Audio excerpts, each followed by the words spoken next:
আসসালামু আলাইকুম। জামালপুরের পিঠা, এই পিঠার নাম কলা পিঠা। সেটাই আজকে তৈরি হবে, আপনাদেরকে দেখাবো। এখানে দেখেন, বিচিওয়ালা যে কলা আছে সেটাকে আমরা সাধারণত বিচি কলা বলি। সেই কলা, পাকা কলা ছুলে পানি দিয়ে, শুধু পানি দিয়ে সিদ্ধ করা হয়েছে। এই যে সিদ্ধ করার পরে এই কলাগুলোকে এইভাবে খুব ভালোভাবে চটকে নিতে হয়। এই যে এখানে দেখেন, আমার শাশুড়ি মা চটকাইতেছে কলাগুলাকে। এইটা দিয়ে তৈরি হবে কলা পিঠা। তো আমি এই কলা পিঠা কখনো খাইও নাই, আর কিভাবে বানায় আমি সেটাও জানি না। এই যে কলাগুলা উঠাইয়া চটকানো হইতেছে, তো ভাবলাম যে এটা একটু ভিডিও করি, আপনাদের সাথে শেয়ার করি। আমার মতন যারা আছেন এই কলা পিঠা চেনেন না, আমার মনে হয় আমার মতন এরকম অনেকেই আছে যারা এই কলা পিঠা চেনেন না, তো তারা এখান থেকে দেখে নেবেন, ভালো লাগলে ট্রাই করে খাবেন। তো এইটা হলো গিয়া এইভাবে চটকায় নিতে হবে। চটকায় নেওয়ার পরে এইটাকে আবার ওই পাতিলের ভিতরে যে কলার পানিগুলো আছে ওইখানে আবার দিয়ে দিতে হবে। আমি জিজ্ঞেস করতেছিলাম মায়ের কাছে যে, মা এটা এরকম করার পরে আর কি করা হবে? মা বলল যে পানির ভিতরে দেওয়ার পরে সব বিচিগুলো উপরে ভাইসা উঠলে সেই বিচিগুলাকে সব ফালাই দিতে হবে, কারণ বিচি থাকলে ভালো লাগবে না। কলার যে এটা একটা কলার রস হয়ে গেছে মনে করা আর কি, এরকম। তো কলা পিঠার যে রস সেইটা আর কি বানাইছে। এইটা হচ্ছে বিচিগুলা সব এই যে এই বলের ভিতরে উঠাই নিচ্ছে।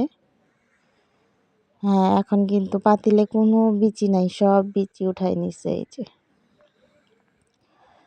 তো দেখতে থাকেন এই কলা পিঠা জামালপুরের। তো এটাকে এইভাবে রেখে আইসা পড়ছে চাল গুঁড়া করতে। এটা আমাদের বাড়িতেই আছে এই ঢেঁকি এখন আর দেখা যায় না। তো এটা অনেক পুরানো ঢেঁকি, এটা আমাদের ঢেঁকি ঘর। এখানে এলাকার অনেক মানুষ আইসা প্রতিদিন, বিশেষ করে এই শীতের সময়ে প্রতিদিন মানুষ এখানে আসবো আর চাল গুঁড়া করে নিব। এই ঢেঁকিতে কুটা চালের পিঠা নাকি বেশি স্বাদ হয়। তো এই যে চাল এভাবে ঢেঁকিতে গুঁড়া করা হইলো, গুঁড়া করার পরে ছাঁকনিতে উঠাইয়া এখন চালনিতে উঠাইয়া চাইলা আর কি করা হইতেছে। তো এই ঢেঁকি ঘরে এক পাশে ঢেঁকি থাকে, আরেক পাশে থাকে আমাদের রান্না করার যত খড়ি, ঘষি, পাটখড়ি, তারপরে কঞ্চি, লাকড়ি, যেগুলা জ্বালানি, সেই জিনিসগুলো আর কি থাকে। তো এই যে এইখানে পিঠা বানানো হইতেছে। পিঠা বলতে সেওই আমরা যে চিনি, কলা পিঠা আমরা সবাই না চিনলেও হাতে ডলা যে একটা সেমাই রান্না করা হয় শীতকালে, সব সময় না খাইলেও এটা কিন্তু সবাই চিনে। সেই সেওই কাটা হইতেছে। এখানে আমার মা আর আমার শাশুড়ি দুইজন মিলে বানাইতেছে। আমার মাও এখানে আসছে বেড়ানোর জন্য, তো মাও এখানে হাত লাগাইছে।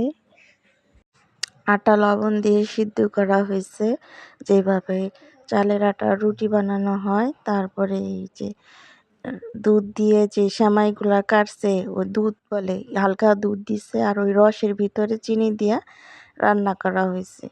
তো আমার খাইতে মন চাইতেছিল না প্রথমে, যে কেমন জানি লাগবো। কলা জিনিসটা দেওয়া হয়েছে, তো কলা আমার খুব একটা পছন্দ না। তো তারপরে আমি কলা পিঠা নিছি, নেওয়ার পরে আমি একটু আলাদা করে আবার দুধ নিছি, ওনারাও নিতেছিল। তো আলহামদুলিল্লাহ খাইতে কিন্তু ভালোই লাগছে। এই হলো কলা পিঠা।